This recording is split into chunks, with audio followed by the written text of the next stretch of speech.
नमस्कार दोस्तों, स्वागत है आप सभी का हमारे चैनल शेयर मार्केट में। बात करेंगे L&T फाइनेंस के बारे में। लास्ट जो ट्रेडिंग डे रहा उसमें 0.47% की गिरावट थी। बात करेंगे कि रिजल्ट आने के बाद अब हमें यहाँ पर क्या करना चाहिए। पिछले 5 दिन की बात करें तो लगातार 10% की गिरावट है। 1 मंथ में तकरीबन 1% की गिरावट है। 6 मंथ में आपको -3% के रिटर्न देखने के लिए मिल रहे हैं। अगर हम मैक्स चार्ट देखते हैं तो काफ़ी ज़्यादा स्ट्रगलिंग पीरियड रहा है 2020 के बाद। तो उससे पहले हमें ये चीज़ समझनी पड़ेगी कि कंपनी का जो मेन काम है वो है क्या है।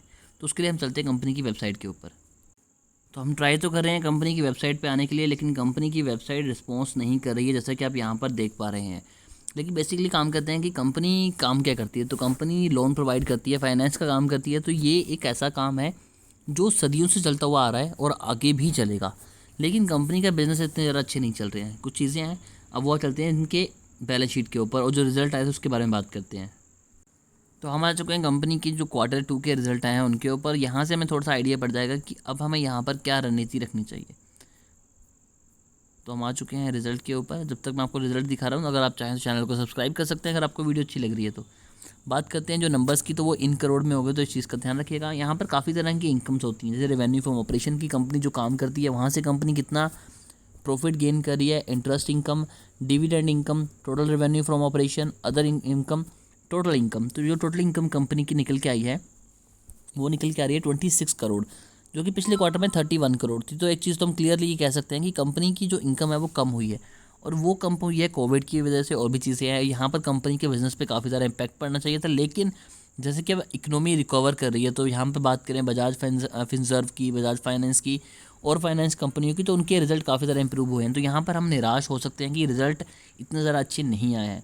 देन अगर बात करें एक्सपेंस के बारे में, तो कंपनी के एक्सपेंस भी 32 करोड़ के निकल के आ रहे हैं, जो कि इनकम से काफ़ी ज़्यादा कम है। तो यहाँ पर लॉस भी इंक्रीज़ हुआ है। कंपनी ने यहाँ पर जो लॉस दिया है आपको करंट पीरियड के लिए, वो निकल के आ रहा है 19 करोड़ का। तो definitely company loss making company है, और कंपनी ने अपना लॉस नैरो करने की बजाय इंक्रीज़ कर दिया है। तो ये चीज़ तो यहाँ पर हमें तंग करेगी। तो ये चीज़ को देख के कंसीडर कर सकते हैं कि रिजल्ट काफ़ी ज़्यादा बुरे आए हैं। और अगर हम इन्हें Q2 से कंपेयर करें, तब भी कंपनी की एक चीज़ है कि कंपनी ने रिकवर किया है, लेकिन उस लेवल तक रिकवर अभी भी नहीं कर पाई है। अब कुछ और चीज़ें हैं जो आपको दिखाना चाहूँगा मैं। तो हम स्क्रीनर की ऐप पे आकर देखते हैं कि यहाँ पर जो मार्केट कैप है वो है 20 करोड़ से ज़्यादा की, अराउंड 21,000 करोड़ की कंपनी की मार्केट कैप है। 84 करंट प्राइस है, और जो अपनी बुक वैल्यू से ज़्यादा ऊपर ट्रेड नहीं कर रहा। तो ये भी एक पॉजिटिव साइन है कि कंपनी अपनी बुक वैल्यू के पास ही ट्रेड कर रही है। फेस वैल्यू 10 की है।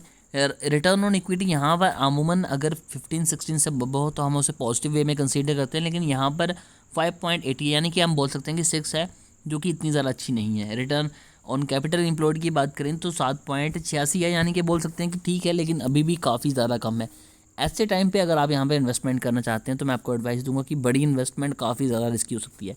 कंपनी के फंडामेंटल सही है, ज़्यादा बुरे नहीं है, लेकिन कंपनी जिस हिसाब का परफॉर्म कर रही है वो चीज़ें यहाँ पर थोड़ी सी गलत देखने के लिए मिलेंगी। और कंपनी के जो अभी रिटर्न भी निकल के आए हैं तो उससे मैं सेटिस्फाइड नहीं हूँ। आप क्या सोचते हैं कमेंट करके ज़रूर बताइएगा।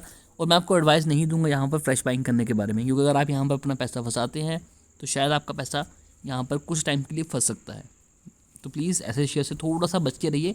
अगर आपने पहले से इन्वेस्टमेंट करी है, अच्छा प्रॉफिट कमा रहे हैं, तो मैं आपको बोलूँगा थोड़ी सी अगर आपको प्रॉफिट हो रहा है तो प्रॉफिट बुकिंग कर लीजिए, क्योंकि ये स्टॉक यहाँ से नेगेटिव रिटर्न भी दे सकता है। और वेट कीजिए इनके नेक्स्ट क्वार्टर का, अगर कंपनी इंप्रूव करती है तो डेफिनेटली यहाँ पर अपनी होल्डिंग इंक्रीज़ कर सकते हैं।